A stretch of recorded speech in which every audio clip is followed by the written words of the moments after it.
Dia a Dia Digital, com Tássius Veloso.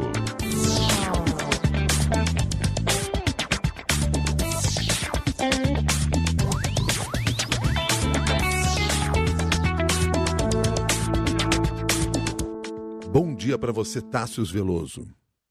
E aí, Milton, tudo bem? Bom dia para você, bom dia, Cássia, bom dia, ouvinte da CBN. Bom dia, Tássius. Tássius, a internet móvel sofreu bastante com instabilidade em várias regiões de São Paulo após a ventania que nos atingiu por aqui.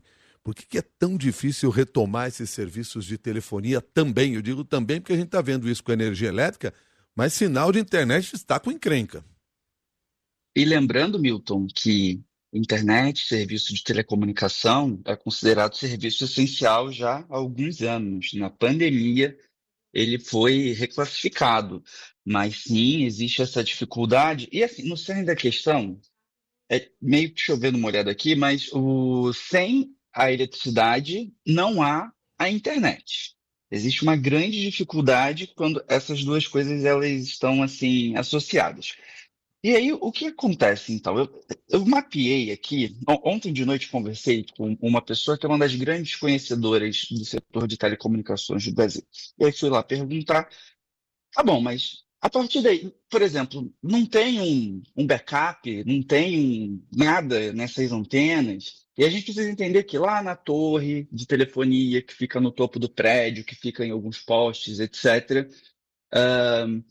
via de regra, Milton e Cássia, tem um equipamento de backup, uma bateria, alguma coisa assim, que mantém a antena funcionando mesmo quando falta luz. Essa fonte me disse que 90% das antenas no Brasil tem, de 4G, 5G, etc.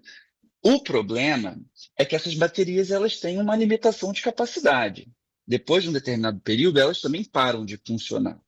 E esse período eu descobri que é de 4 a 6 horas.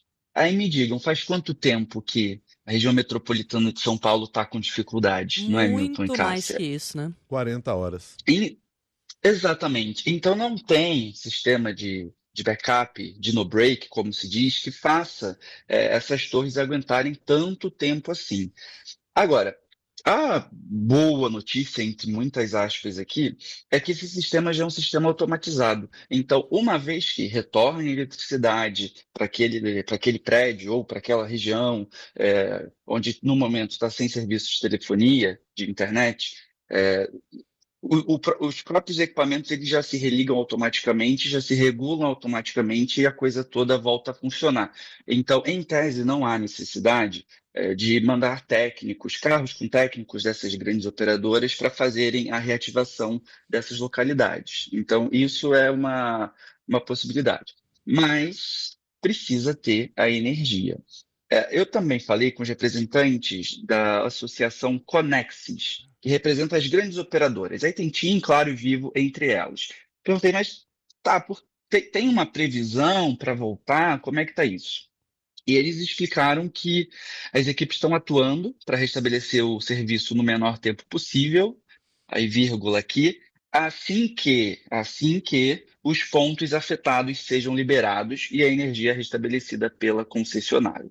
Então a dificuldade é simplesmente essa. Não tem como fazer o serviço voltar, não tem como substituir essas baterias, isso não é nesse momento em que isso é feito, e aí os consumidores eles ficam nessa dificuldade danada. Lembrando que esse serviço ele também tem as torres de telefonia, mas ele também é conectado a infraestrutura de internet física, que é via fibra ótica. Em alguns locais, quando essa fibra ótica fica sem energia, acaba sendo uma outra camada, né, desse mundo de telecomunicações em que se tem dificuldade. Seria muito interessante se corressem atrás para religar essa eletricidade, para voltar à internet e tantos outros serviços essenciais que as pessoas estão tendo dificuldade para utilizar, mas a internet acaba sendo comunicação hoje em dia.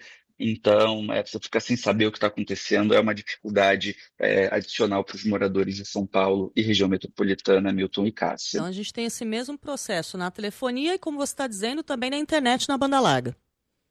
Sim, é essencialmente a mesma coisa.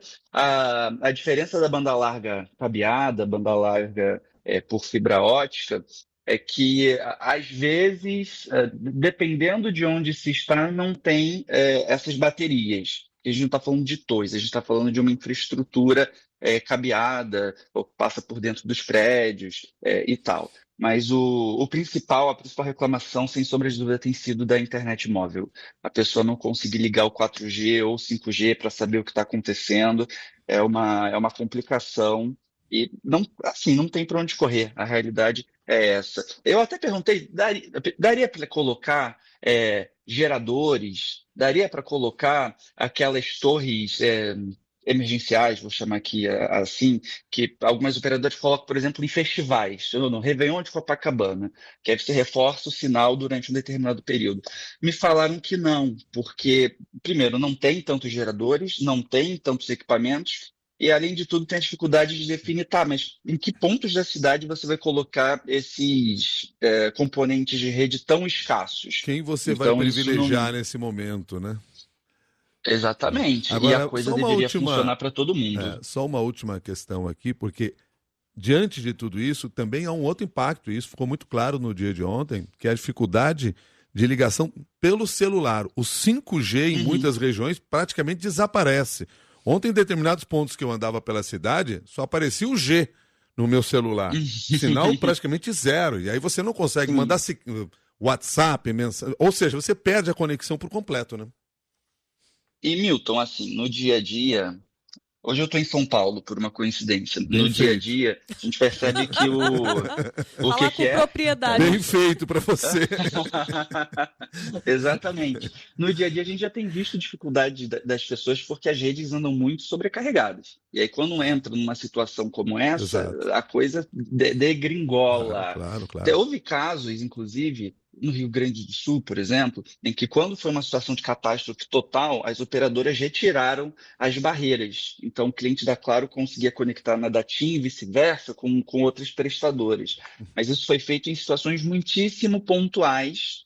É uma dúvida, você trazendo esse ponto, Milton, fica a dúvida, será que aqui não cabe um protocolo para, em situações assim, pensar em tirar essas limitações e fazer uma coisa mais aberta para situações? Até, Não sei, mas é até algo para as porque... empresas também discutirem. Exato, até porque estaremos diante de, infelizmente, mais situações extremas como essa com maior frequência. E por isso que a gente fala em necessidade de adaptação de todos e de tudo. Muito obrigado aí, Tássios, pelos esclarecimentos. Um bom dia para você. Ótima sexta para todo mundo. Tchau, Até tchau. mais.